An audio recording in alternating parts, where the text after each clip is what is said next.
ஜெயிக்கலைன்னா கொடுக்க மாட்டீங்க நீங்க. ஜெயிக்கலைன்னா ஜெயிச்சிட்டா அது பரவாயில்ல, ஜெயிக்கலைன்னா எங்களுக்கு லாஸ், புரிஞ்சுக்கோ. ஆகையினால தான் நாங்கள் உதயசூரியன்ல இருந்தா ஓட்டு விழுகுமாயா? ஆமா.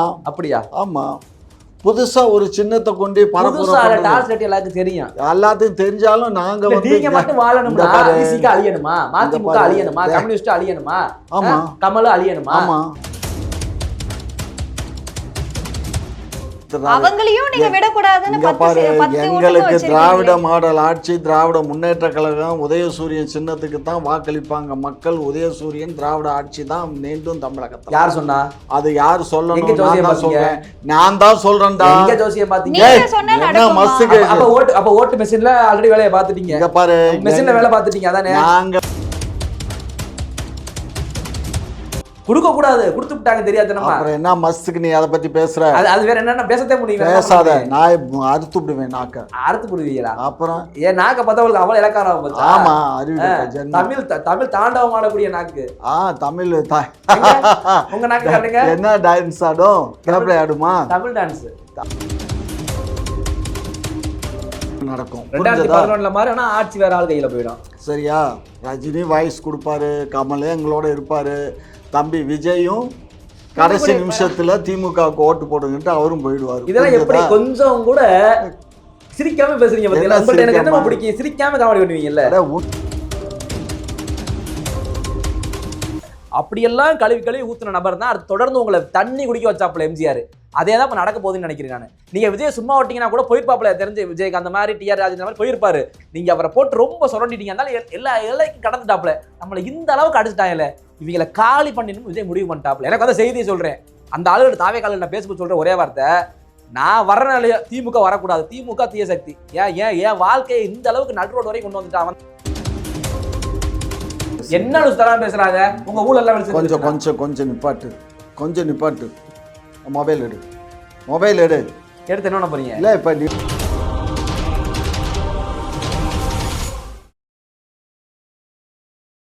செய்தி நேயர்களுக்கு வணக்கம். நான் உங்க தீபிகா. இன்று நிகழ்ச்சியின் சிறப்பு விருந்தினர் முனைவர் காமாட்சி நாயுடு அவர்கள். வணக்கம் சார்.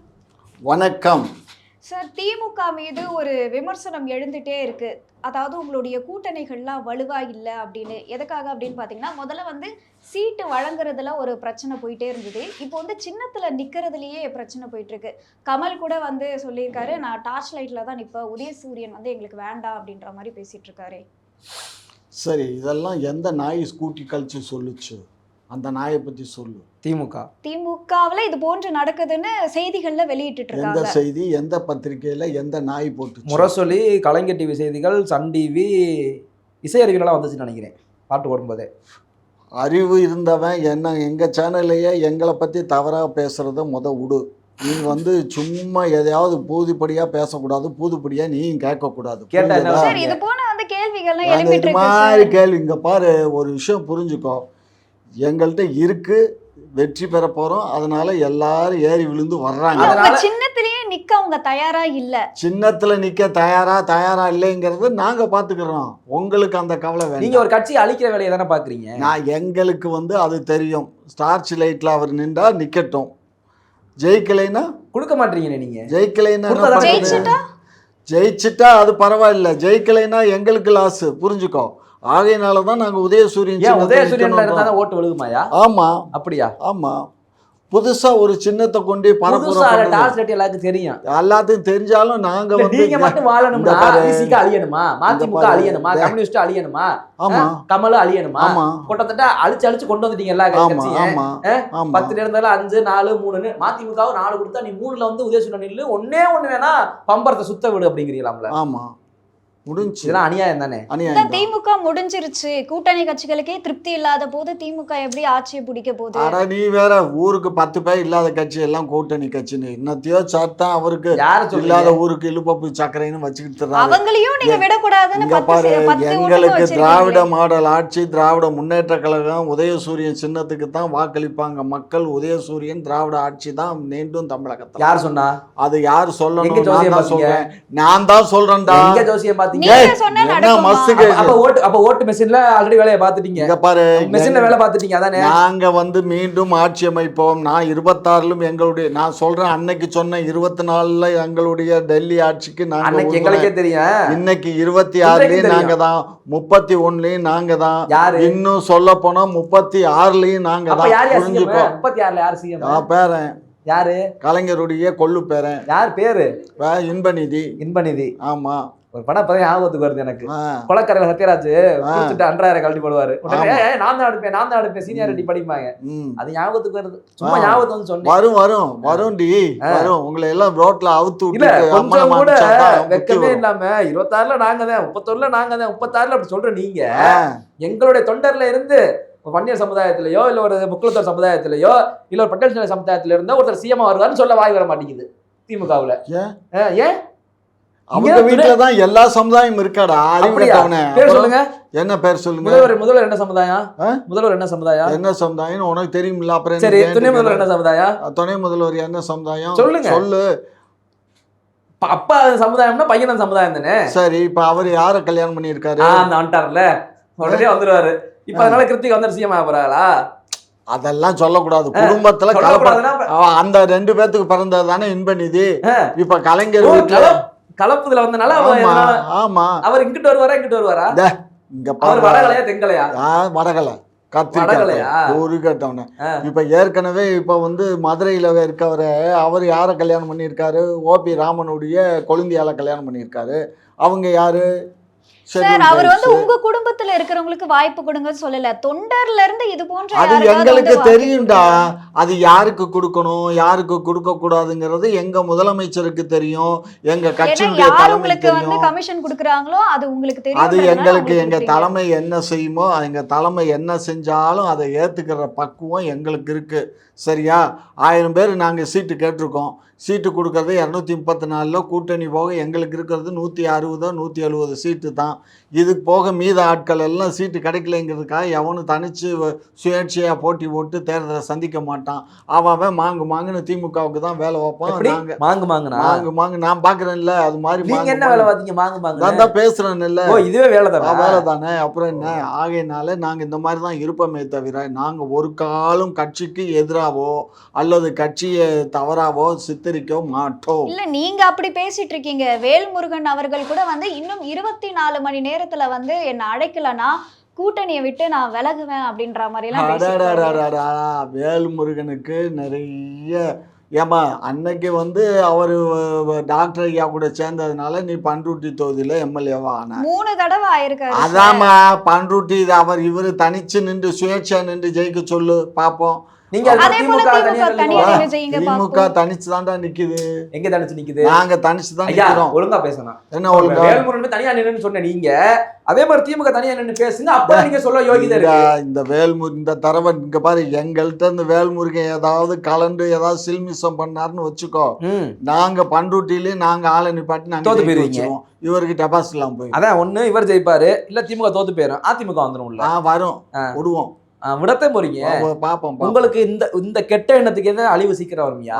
வரும். மத்த கூட்டணி எதிர்கட்சியை விடுங்க, கூட்டணி கட்சி எல்லாம் அழிச்சுக்கிட்டு வரீங்க. வரிசையா ஏதோ விசிகா மட்டும் தப்பி தவறி போனோண்டி பானையை பிடிச்சி 8% வாங்கிருச்சு. இல்லன்னா அவ்வளவுதான், அதோ கதை அந்த கட்சிக்கு அங்கீகாரமே இல்லாம. அதுல கூட இப்போ ஒரு அதிருப்தி தான். அவங்களுக்குமே வந்து கேட்ட தொகுதி கிடைக்கல அப்படின்னு ஒரு அவர் இந்த வீடியோ போட்டுக்கிட்டு இருக்காருயா. எல்லாருமே கப்பல்ல பொண்ணு வருதுன்னா எனக்கு ஒண்ணும் எங்க அப்பனுக்கு ஐயா இது உங்களுக்கு திமிருத்தனம் தானே இது. அதனால இவங்க ரெட்டல கிளவர் அவங்களுக்கு என்ன தகுதியோ அது எங்களுக்கு தெரியும். அது எங்க முதல்வர் எங்க முதலமைச்சர் தகுதினா என்ன? வெள்ளை சட்டை போட்டு வரணுமா? வெள்ளை சட்டை போட்டு வெள்ளை வேட்டி கட்டி வெள்ளையா இருக்கணும். அப்புறம் நம்ம பாருங்களேன், இப்ப நான் சொல்ல போறேன். சும்மா இதையே காலம் முழுக்க அவங்க தகுதி, உங்க தகுதி எனக்கு சமூக நீதி பேசுற ஆளுகளா நீங்க? இல்ல கேக்குறேன், உன் தகுதி என்னவோ அதே தருவேன். உன் தகுதி உங்க தகுதினால பார்த்து மக்கள் சிஎம் கொடுத்துருக்காங்க, அதை கொஞ்சம் யோசிக்கிறாங்க. ஆட்சியை கொடுத்துருக்காங்களே, உங்க தகுதிக்கு கொடுக்கலாமா? முதல்ல கொடுக்கலாமா? கொடுக்க கூடாது, கொடுத்து விட்டாங்க தெரியாது. நம்ம அப்புறம் என்ன மஸ்துக்கு நீ அதை பத்தி பேசுற? அது வேற என்ன பேசத்தே முடியும்? பேசாத, நான் அறுத்து விடுவேன். நாக்க அறுத்து விடுவீங்களா? அப்புறம் ஏன் நாக்க பார்த்தா உங்களுக்கு அவ்வளவு இலக்காரம் போச்சு? ஆமா, அறிவு தமிழ் தாண்டவம் ஆடக்கூடிய நாக்கு. தமிழ் உங்க நாக்கு காட்டுங்க. என்ன டான்ஸ் ஆடும்? கேப்ல ஆடுமா? தமிழ் டான்ஸ் அதான் கேப்ரேவா குத்து பாட்டுக்கு ஆடும்.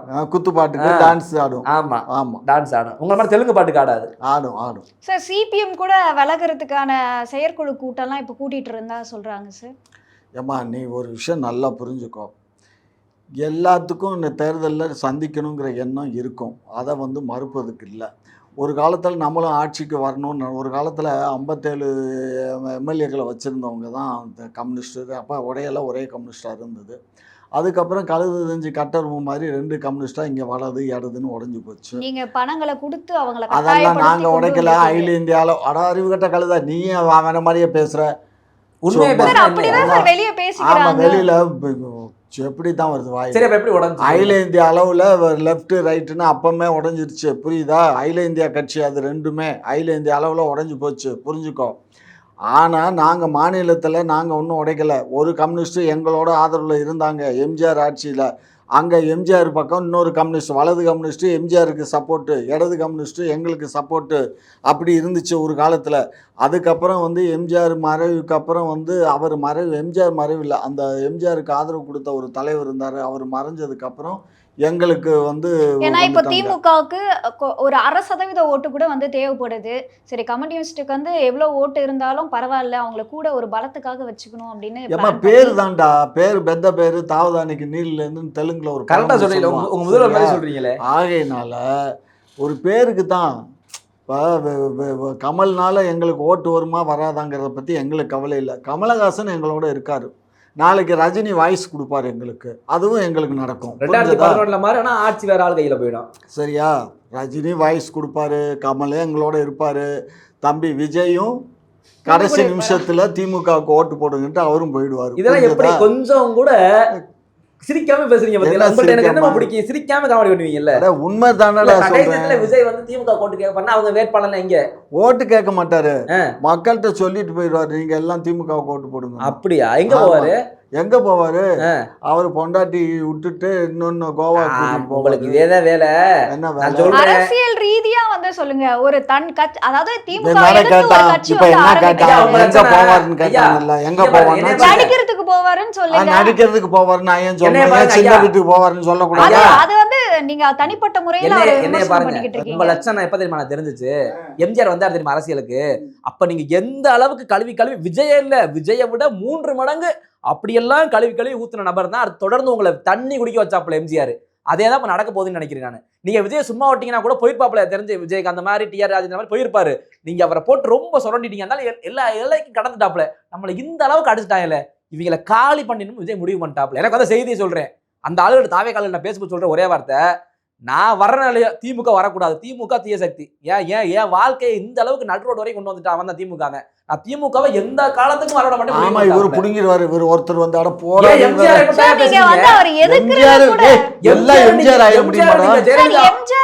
எப்படி எதிர்த்தீங்களோ அதே பாணியில தான் விஜய் அவர்களும் எதிர்க்கிறதுல கூட அதே தான் ஃபாலோ பண்ணிக்கிட்டு யார் சொன்ன? எந்த நாய் சொல்லுச்சு? விஜய் நீங்க பண்றதுலயே தெரியுது இல்லையா? விஜய் எழுத்து எங்க தலைவர் ஏதாவது பேசியிருக்காரா? எம்ஜிஆர் நீங்க எப்படி வந்து சும்மா இந்த வேலையெல்லாம் இங்க விடக்கூடாது. விஜய் வந்து நாங்க ஒரு தலைவனாவோ ஒரு கட்சியா ஒரு நடிகரா தான் பாக்குறோம். அதெல்லாம் நீ அப்ப கருவுல கூட உருவாகி இருக்க மாட்டா. சும்மா நடந்துச்சா இல்லையா? என்னடா நடந்துச்சு? எந்த அளவுக்கு நீங்க எம்ஜிஆர், ஜெயலலிதா அம்மையார், ஜானகி அம்மையார் அவங்களோட ஒரே ஸ்ட்ராட்டஜி கூட மாறல. கடைசி வரைக்கும் பெண்களை வச்சு 72 மாநாட்டுல மதுரையில இருந்தவன் நான் தான். உங்க வரலாறு வேலை பார்த்தவன்டா நான். அன்னைக்கு எதனால எம்ஜிஆருக்கும் எங்களுக்கும் பிரச்சனை வந்துச்சுங்கிறது எனக்கு தெரியும்.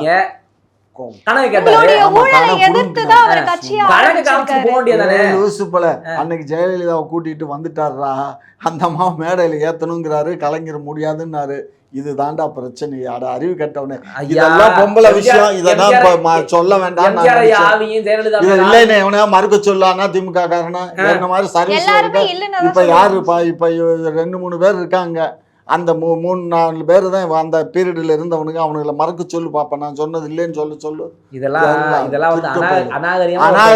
உண்மையை சொல்றதுக்கு என்னடா எம்ஜிஆர் இருக்கும்போது சொல்லல, எம்ஜிஆர் இருக்கும்போது ஏன் சொல்லல? ஏன் ஜெயலலிதா இருக்கும்போது சொல்லாம என்ன? எல்லாம் எப்பயுமே நான் சொல்லுவேன், நான் எல்லாமே ஜெயலலிதா மேல ஆமா. குடிஞ்சா வச்சுக்கங்க அந்த அம்மா என்ன பண்ணிருக்கு தெரியுமா? இந்த பாரு அந்த பூச்சாண்டி எல்லாம் என்கிட்ட பிடிக்காத. என்ன அந்த பண்ணீங்க? பூச்சாண்டி எல்லாம் இங்க பாரு சில விஷயங்களை நான் வெளியில பேசக்கூடாதுன்னு பாக்குறேன். நானும் வேண்டாம், இல்லாத ஒருத்தவங்க தவறிட்டாங்க, அவங்க தெய்வத்துக்கு சமானம்னு சொல்லுவாங்க, அதனால அவங்கள பத்தி நம்ம பேசக்கூடாது. புரிஞ்சுக்கோ. தனிப்பட்ட விஷயத்தை பேசுறேன்னா உங்களுக்கு அப்படியே தேனாமிருத மாதிரி இருக்கு. நான் அனுபவிச்சோம்டா ஒவ்வொன்றும். அந்த அம்மாவுக்கு 71ல 2001 தேர்தல்ல அந்த அம்மாவுக்கு ஆதரவு கொடுத்து எத்தனை கோடியை காலி பண்ணி கடைசியில யாரு அவங்க கோடியை என்னுடைய காசு பணத்தை பூரா காலி பண்ணி கடைசியில தரேன்னு சொல்லி இந்த ஆளு தான் இந்த இப்ப வந்திருக்கானே தாவேக்காவுக்கு அந்த ஆளு தான் மீடியேட்டரா இருந்து நான் வாங்கிட்டு வந்து கொடுக்குறேன்னு அக்கௌண்ட்ஸ் எல்லாம் வாங்கிட்டு போனா. ஆமா யாரு இப்ப வந்து ஜாயின் பண்ணார்ல பேச்சாளரா யாருன்னு சொல்லுங்க, பேரை சொல்லுங்க. என்ன பேச்சாளரா?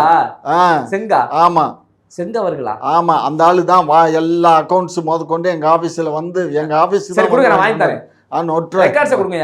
போய் வாங்குவேன். செங்கோட்டையன் நேரா பேசி செங்கோட்டையன் கொடுத்துருக்கோம். அதாயா ரெக்கார்ட கொடுங்க. ஆமா இன்னும் 21ல வச்சது பூரா நான் ஃபைல் போட்டு வச்சிருக்கேன். இருக்கு 1 2 இருக்கு. மக்கள் மத்தியில போடுங்க. உனக்கு ஒண்ணும் இல்ல, இதே செங்க கூப்பிட்டு கேளு, இந்த மாதிரி ஐயாவுக்கு நீங்க 2001ல அக்கௌண்ட்ஸ் வாங்கிட்டு போனீங்க. செங்க கிட்ட கேட்டேன், அவர் சொல்லிட்டாரு அவர் இப்படிதான் ஃப்ராட் பண்ணுவாரு அப்படின்னு. ஆமா ஃப்ராட் எப்படி தான் வருது. ஒருத்தவங்கள அவதூறு பரப்பலாமா அப்படி? சும்மா அந்த அம்மா போயிட்டாங்க, உடனே கேட்டாங்க கொடுக்கலையா? யார் சொன்னா? இங்க பாருடா. சரி ரைட், நீங்க வைத்தரசல் கலப்பாத, நீ வேற வாமா. சரி கொடுக்கல் வாங்கல் நீங்க தனியா வச்சுக்கங்க, என் கேள்விக்கு பதில் பேசிட்டு போங்க. என்னடா இனிமே எம்ஜிஆர் மாதிரி விஜய் இத வச்சு விமர்சனம் பண்ணாதீங்க. தம்பி அவங்க தனிப்பட்ட எம்ஜிஆருங்கிறவரு வேற. எவரு? எம்ஜிஆர் வேற. அவரு திமுகவில தொண்டனா, தலைவனா, பொருளாளரா, கட்சியில பல்லா எம்எல்ஏவா, எம்பியா, எல்லா பொறுப்பு. ஆமா உண்மையா பல பொறுப்புகளை வைத்தவர் அவரு. சரியா?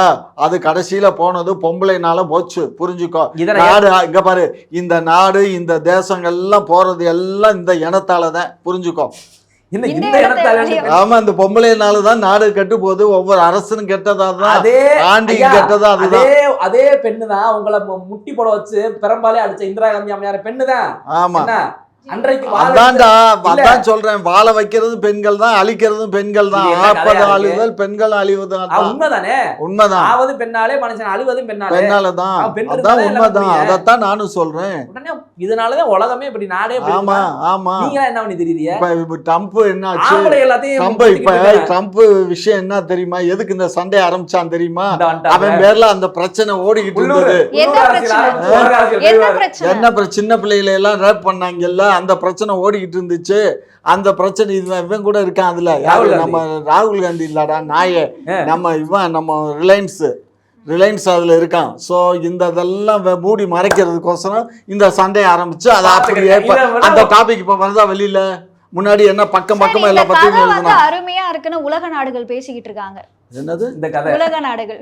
உலக நாடுகள் உலகத்துல தானே நம்ம அந்த நாட்டுல இருக்கோம், நம்ம இந்த நாட்டுல தெரியல பாருங்களேன். இது ஈரான்காரனுக்கு தெரியல, தெரியாம சண்டை போட்டுக்கிட்டு இருக்காங்க. எஃப்டின் ஃபைல மறிக்கத்தான் அது பண்றாப்லையா ட்ரம்ப் தெரியாம சண்டை போட்டுக்கிட்டு இருக்கு ஈரான். டேய் ஈரான் விட்ட பாம்புல அவன் அடிக்கி போயிருக்கான். இன்னைக்கு சொல்றோம் நான் வந்து என்ன தெரியுமா, இந்தியா ஆஸ்திரேலியாட்ட சொன்னேன், நீ வந்து இந்த மாதிரி எரிபொருள் அந்த இதுல எல்லாம் போடக்கூடாதுன்னு சொன்னேன். ஆனால் இந்த ஆள் போட்டுட்டு இப்போ கேட்டாக்க இல்லை தெரியாமல் நடந்துருச்சு அப்படிங்கிறான். இதே தப்புன்னு இப்போ பேசுகிறான் ட்ரம்ப். ஏன்னா இப்போ ட்ரம்ப்புக்கு அங்கே ஆப்பு வச்சாச்சு. யாரு? இந்தியா தான் வச்சுச்சா? தெரியாதா? ஈரானுக்கு முழு உதவியும் பின்புலத்தை செய்யறது இந்தியா. எங்க இருந்து போயிட்டு இருக்காங்க. அதனாலதான் இந்தியாவுக்கு அந்த ஹார்மோஸ் நீரை திறந்து விட்டாங்க. உங்க ராகுல் காந்தி இருந்தா வச்சுக்கோங்க, பண்ணுவாங்க வந்திருப்பாரு பேசாம. அப்படியா? என்ன பண்ண மோடி இருக்கனால ஏதோ இங்க கொஞ்சம் தட்டுப்பாடு இல்லாம ஏதோ ஓடிக்கிட்டு இருக்கு நாடு. இல்லாட்டி வச்சுக்கோங்க, காங்கிரஸ் நீங்களா இருந்தீங்கன்னா வச்சுக்கோங்களேன், இந்நேரம் நாட்டை இழுத்து மூடி இருப்பீங்க. அந்த உதவினாலதான் கச்சா எண்ணெய் வந்து போட்டோம் கப்பல்களுக்கு வழியெல்லாம் விடுறாங்க அவங்க. ஏமா இந்தியா மேல அவங்களுக்கு, இந்தியா இன்னைக்கு நேற்று இல்லை, உலக நாடுகள்ல இந்தியா சுதந்திரம் அடைஞ்சதுல இருந்து நம்ம நாட்டு பேர்ல எல்லா மற்ற நாடுகளுக்கு எப்பயுமே பாகிஸ்தானை தவிர மற்ற நாடுகள்லாம் நம்மளோட அன்பா தான் இருக்காங்க. அதனாலதான் எனக்கு பாகிஸ்தான்காரன் அடிக்கும் போது சைனாக்காரன், அமெரிக்காக்காரன், உலக நாடு எல்லாம் நமக்கு எதிராக போர் தொடுத்து வந்தான். ரஷ்யாக்காரன் மட்டும் சப்போர்ட்டா நின்னா உங்க லட்சணத்துல. வரலாறு ஆமாடா, ரஷ்யா support. டேய், மோடி வந்ததுக்கு இருடா. அப்புறம் ஒட்டுமொத்த நாடு இந்தியா தலைமையில இருந்து பார்த்து சண்டை நடந்தா கூட மோடி நீங்க வந்து நிப்பாட்டுங்க அப்படின்னு கூப்பிடுது. உங்க ராகுல் காந்தி, உங்க உங்க உங்க இந்திரா காந்தி கூட நம்ம அவங்க மதிப்பு, அவங்க வீர பெண்மணி. பாக்கி அந்த காந்தி குடும்பத்துல யாராச்சும் ஒரு தில்லா நின்னு உலக நாடு கூப்பிட்டுச்சுப்பா அவங்கள அப்படின்னு சொல்லுங்க. மன்மோகன் சிங் வச்சு டம்மியா பாவம் அந்த மனுஷன் படிச்சவரை அப்படியே கூட கூப்பிட்டு போட வச்சீங்க. உலக நாட்டுல இருந்து யாரும் சோனியா காந்தி விளக்கண்ண ஆட்சி மோடி அவர்களுக்கு தான் சார் மரியாதை. நான் வந்து மொத்தமா துப்பிடுவேன் காங்கிரஸ் மேல பாத்துக்கிறீங்க. ஆட்சி உங்க ஆட்சி எல்லாம் ஒரு ஆட்சி போய் காரைக்குடி ஆட்சியாவது நல்ல ஆட்சி பண்ணும். மோடி ஆட்சி பண்ணும். என்னைக்கு பெண்கள்கிட்ட அடி வாங்க போறீங்கன்னு தெரியல. சார் இப்போ இன்னொரு விஷயம் என்னன்னா, அதாவது தேர்தல் வரக்கூடிய நேரத்துல கூட இந்த தொகுதி மேம்பாட்டு நிதியிலிருந்து உங்களுடைய எம்எல்ஏ வந்து 34 கோடி முறைகேடு பண்ணியிருக்காரு. அன்னியூர் சிவா அவர்கள் வந்து தொகுதி மேம்பாட்டு நிதியிலிருந்து 34 கோடி வந்து அவருடைய சொந்த நிறுவனங்களுக்கு பை எலெக்ஷன் வந்தார்ல இடைத்தேர்தல்ல. ஒரு விஷயம் புரிஞ்சுக்கோ, அந்த பணம் ஒதுக்குறாங்க 34 கோடி. அவருக்கு எத்தனை கோடி ஒதுக்குறாங்க?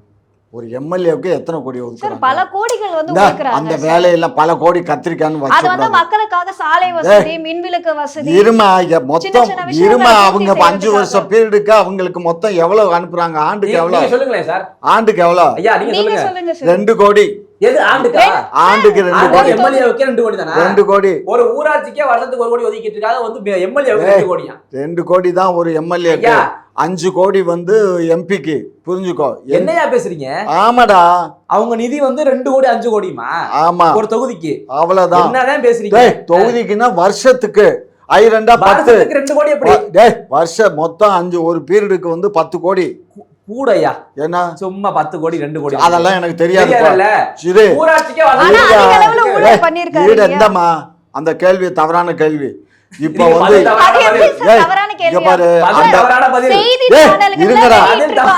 பாரு ஒரு விஷயம். எத்தனை கோடி சொன்னீங்க? 34 கோடி. 34 கோடி. இரு, அடிக்கல, அதுக்கு மட்டும் அதெல்லாம் அடிக்கல. ஒரு விஷயம் புரிஞ்சுக்கோ, இந்த பணம் எல்லாமே வந்து ஒரு டெண்டர் கொடுக்குறாங்கன்னு வச்சுக்கோங்க. டெண்டர் கொடுக்கறது அந்த மாவட்டத்தினுடைய கலெக்டர் தான் டெண்டர் கொடுக்க முடியும். உள்ள பூந்து சொல்றது அந்த மாவட்ட கலெக்டர் டெண்டர் கொடுத்தாருன்னா அந்த பில்லு பாஸ் பண்றது யாரு? மாவட்ட கலெக்டர் தான் அந்த பில்லு பாஸ் பண்ண முடியும். அப்ப அந்த மாவட்ட கலெக்டருடைய கண்ட்ரோல் இல்லாம எதுவும் நடக்காது. வேறு தான் வந்து எம்எல்ஏ ஃபண்டு, பேருக்கு தான் அவங்க பண்டே தவிர அந்த பணத்துக்கு இதுக்கு அதை ஒதுக்குங்க இதுக்கு ஒதுக்குங்கன்னு சொல்லுவாங்க. அதை வந்து நல்லது கெட்டதை பார்த்து தான் கலெக்டர் தான் ஒதுக்குவாரு. அப்படி இருக்கும்போது ஒரு எம்எல்ஏ வந்து புதுப்படியா அந்த மாதிரி சொல்றது தவறு. எம்எல்ஏவுக்கு வர்ற ஃபண்ட அவர் தான் சொல்லுவார் யார் யாருக்கு எங்கெங்க போகணும், எந்த இது. இப்ப டக்கு நாங்க யார் யாருக்குன்னா சொல்ல முடியாதுப்பா. எந்தெந்த வேலைக்கு கொடுக்கணும்னு அவருக்கு கணக்கு இருக்கு. எங்க ஊருக்கு எம்எல்ஏ இருக்காரு, அவர் எங்க ஊருக்கு செஞ்சுட்டு தான் இருக்காங்க. எங்க பஸ் ஸ்டாண்ட் ஏறும் அப்படியா சரிங்க நிதியில இருந்து பண்ணி கொடுத்துறேன், அவர் கையெழுத்து போட்டா போதும் அங்க வந்துடும். அது மாதிரிதான் இந்த ஒரு நிதியை ஒரு செட்டப் ஒரு அமௌண்ட் ஒதுக்கிட்டாங்க. ஒரு 50 கோடி எஸ்டிமேட் போட்டிருப்பாங்க. அதுல 33 லபேஸ் முடிஞ்சு மிச்சம் 16 கோடியில வேலை நடக்கும். இதான் நடக்க போகுது. லூசுத்தனமா பேச என்ன லூசுத்தனமா பேசுறாங்க? உங்க ஊர்ல எல்லாம் கொஞ்சம் நிப்பாட்டு. மொபைல் எடு. எடுத்து என்ன பண்ண போறீங்க? இல்ல இப்ப நீ சொல்றியே போன் அடிக்க போறீங்க, போன் அடிப்பீங்க, எடுக்க மாட்டாரு. இல்ல கூகுள்ல போய் ஒரு எம்எல்ஏவுக்கு ஆண்டுக்கு எவ்வளவு ஒதுக்குறாங்க பாரு. கன்டினியூ பண்ணுங்க, நான் அந்த பார்த்து சொல்றேன். பாரு அடுத்து அப்படியே கேள்வி கன்டினியூ பண்ணுங்க. சும்மா சரி, இந்த மாதிரி அதுல வந்து எம்எல்ஏவுக்கு என்ன அதிகாரம் இருக்கு? கலெக்டர் தான் எல்லா அதிகாரமும் இருக்கு. செலவு பண்றதுக்கு அந்த பணத்தை செலவு பண்றதுக்கு சொல்லலாம். இந்த வேலைக்கு கொடுங்க அந்த வேலைக்கு கொடுங்கன்னு சொல்லால் முடியுமே தவிர இவர் தான் சார். அதாவது இப்போ 1 கோடி ஒதுக்குறாங்கன்னா ஒரு 10 லட்சம் செலவு பண்ணிட்டு மீதி காசெல்லாம் வந்து இவரு அப்படி எல்லாம் பண்ண முடியும். இவர் எப்படி பண்ணுவாரு சார்? செய்திகள்ல வந்து இந்த மாதிரி ஒரு விஷயம் தவறான செய்தி தான்டா.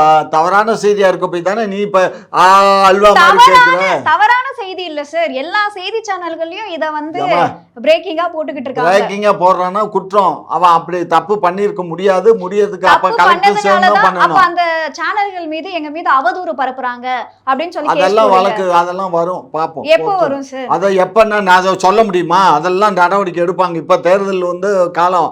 இந்த இதுல இப்ப இவன் வெளியிட்டதே தப்பு. இப்ப என்னைக்கு எந்த சேனல்ல பார்த்த? பாலிமர் சேனல்ல பார்த்தேன். என்னைக்கு? 2 நாளைக்கு முன்னாடி. தேர்தல் அறிவிச்ச பின்னாடி தானே. இதுவே தப்பு. இல்ல முன்னாடியே சார். தேர்தல் அறிவிச்சதுக்கு அப்புறம் தான் புடிச்சிருக்காங்க இவரை. யார? அதாவது அன்னியூர் சிவா அவர்களை. என்னன்னு இந்த மாதிரி ஊழல் பண்ணியிருக்காரு அப்படின்னு சொல்லி செய்திகள்லாம் வெளியிட்டு இருக்காங்க. ஊழல் பண்ணியிருக்காங்கன்னு செய்தி வந்தா அதெல்லாம் நம்ப முடியாது. ஏற்கனவே நேரு ஊழல் சரி, யாராவது பண்ணியிருக்காரு. குற்றம் இருமா, செய்யறத மக்கள் மத்தியில இந்தம்மா, கொண்டு போறதுதான் சார் அப்படியெல்லாம் செய்தி. கிடையாதுமா. எதுவுமே குற்றப்பத்திரிக்கை தாக்கல் பண்ணி அவங்கள ரிமாண்ட் பண்ணி அவங்க மேலே நீதிமன்றத்தில் வழக்கு தொடுத்து நீதிமன்றம் உத்தரவு போடணும் இவன் குற்றவாளி அப்படின்னு, புரிஞ்சதா? தண்டனை கொடுக்கணும். அது வரையும் யாரும் வாயில் வடை சுட்டுட்டே போகலாம். நீயும் வடையை சுடுவ, இந்த மோடியும் வடையை சுடுவாரு, எடப்பாடியும் வடையை சுடுவாரு. அதை திங்கிறது எந்த நாய்? அவங்களுடைய எதிர்க்கட்சியை மட்டும் ஊழல் பண்ணியிருக்காரு இத்தனை கோடி அப்படின்னு சொல்லி நீங்க விமர்சனம் வைக்கிறீங்க இல்லையா? நாங்க ஊழல் குற்றச்சாட்டு நீங்க நாங்க ஏதாச்சும் ஊழல் சொல்றீங்க? குற்றச்சாட்டுன்னா நாங்க இதுவரை முறைப்படி நாங்க நீதிமன்றத்துல தாக்கல் பண்ணுவோம். அவங்களும் முறைப்படி தாக்கல் தான் சார் பண்றாங்க. பண்ணட்டும், எங்க பண்ணிருக்கு சொல்லு. அதாவது பாஜகவுடைய வழக்கறிஞர் ஒருத்தர் தான் இதை பண்ணியிருக்காரு. அட, எங்கம்மா வழக்கு தொடுத்திருக்காரு? சும்மா அந்த வாயில வடச்சு. இங்க பாரு கண்ணு, இப்ப நீங்க என்ன சொல்றீங்க? அந்த சிவப்பு அடிக்கலன்றீங்களா? அவர் அடிச்சா நான் கேக்குறேன், அவர் நீங்க அப்ப இருங்க. கலெக்டர். ஐயா ஒரு நிமிஷம் இருங்க. அவர் நீ சொன்னது மாதிரி வருஷத்துக்கு 3 கோடி ரூபாய் எம்எல்ஏ ஃபண்ட் தனியா வருது. ஆமா, ஸ்டேட் கவர்மெண்ட் ஸ்கீம் ஒதுக்கல, ரோடு வீடு தண்ணிக்கு அது தனியா ஃபண்ட் வருது. சென்ட்ரல் ஸ்கீம் வருது தெரியுமா? பிஎம்ஜிஎஸ்ஒய் ஸ்மார்ட் சிட்டி, இது தனியா அமௌண்ட் வர. அப்புறம் டிஸ்ட்ரிக்ட் கலெக்டர் வந்து ஃபண்ட் இங்க தான் போகுமா? அது எம்எல்ஏ தான். அதாவது நல்லா தெரிஞ்சுக்க, எம்எல்ஏ அசெஷன் கொடுத்தா மட்டும்தான் அந்த ப்ராஜெக்ட் அப்ரூவ் ஆகுமா? பாத்துங்க, நீங்க சொன்ன அந்த கலெக்டர் ஃபண்ட் இவர் சொன்னாதான் நடக்கும் அந்த தொகுதிக்குல. அடுத்து special grants, flood, cyclone, disaster இதெல்லாம் நடந்தா கூட எம்எல்ஏ சொன்னாதான் அந்த ஃபண்ட் அந்த இதுக்குள்ள போகுமா? வேற என்ன சொல்லணும்? Local body fund, corporation, municipality, panchayat fund எல்லாம் வருது இல்ல, அது எம்எல்ஏட இன்ஃப்ளூயன்ஸ் இருந்தா மட்டும்தான் ரோடு, ட்ரைனேஜ், லைட் ஒர்க் இதுக்கெல்லாம் போகுமா? இதெல்லாம் சேர்த்தா எத்தனை கோடி வரும் சொல்லுங்க? மொத்தமா அறிவு கட்டவனே, மொத்தமா 3 கோடி தான்டா. ஐயா 3 கோடி 3 கோடி தான். அது தெரியாம நீங்க தேர்தல் நிக்கும் சொத்து கணக்கு காட்டுவே தெரியுமா? எனக்கு 2.5 கோடி சொத்து இருக்கானா மொத்தம் விசாரிச்சா அது 25 கோடி போகும். 3 கோடி தான்டா அவருக்கு ஒதுக்குற 3 கோடி அவருக்கு மட்டும். அவருக்கு அது அந்த இங்க பாரு, அவர் கையெழுத்து போடக்கூடியது 3 கோடிக்கு மட்டும். அவ்வளவுதான். பாக்கி கலெக்டர் அமௌண்டோ இல்ல லோக்கல் ஃபண்டோ இல்ல மத்திய கரசன் ஃபண்டோ இல்ல ஸ்டேட் கவர்மெண்ட் எல்லாமே கொடுக்கறது எல்லாமே அங்க அந்த எம்எல்ஏ சொன்னா மட்டும்தான் நடக்கும், உள்ள வரும். இதுல தான் அடிச்ச பணம். அது போதுமா? அதெல்லாம் இந்த கதையெல்லாம் இந்த கதையெல்லாம் எங்க போச்சு? சொல்லுங்க. இந்த கதையெல்லாம் இதெல்லாம் இதெல்லாம் யாரு கண்ட்ரோல்? உங்க கண்ட்ரோல், திமுக கண்ட்ரோல், கலெக்டர் கண்ட்ரோல். கலெக்டர் யார் கண்ட்ரோல்னா, கலெக்டர் ஒரு ஐஏஎஸ் ஆபீசர், ஒரு டிஸ்ட்ரிக்ட் கலெக்டர் கண்ட்ரோல். அதெல்லாம் எம்எல்ஏ கண்ட்ரோல் இல்ல. மிரட்டுறாரியா? எங்க ஊருக்கு கலெக்டர் இங்க வாங்க இத பண்ணி விட்டு போங்க அப்படி மிரட்டுறாரு. பொய் பேசுனீங்க சரி பிஞ்சு போயிடும். எங்க கலெக்டர் ஒரு சித்தப்பா இருக்காரு, இது கவுன்சில் சித்தப்பா ஒருத்தர் இருக்காரு, மிரட்டறாப்ல போய் கலெக்டர். சும்மா கலெக்டர் எல்லாம் எந்த அளவுக்கு மிரட்டுவீங்க? ஆமா, கலெக்டர் மிரட்டிட்டு நீ இந்த ஊர்ல வாழ்ந்துருவ. ஏன் நீங்க மிரட்டலையா? சும்மா. குக்கு செய்தி நேயர்களுக்கு மிக்க நன்றி. கிட்டத்தட்ட 70,000 சப்ஸ்கிரைபர் தாண்டி போயிட்டு இருக்கும். இதே போல தொடர்ந்து உங்களுடைய ஆதரவை அளிக்கவும். அது மட்டும் இல்லாம லைக் பண்ணுங்க, ஷேர் பண்ணுங்க, சப்ஸ்கிரைப் பண்ணுங்க.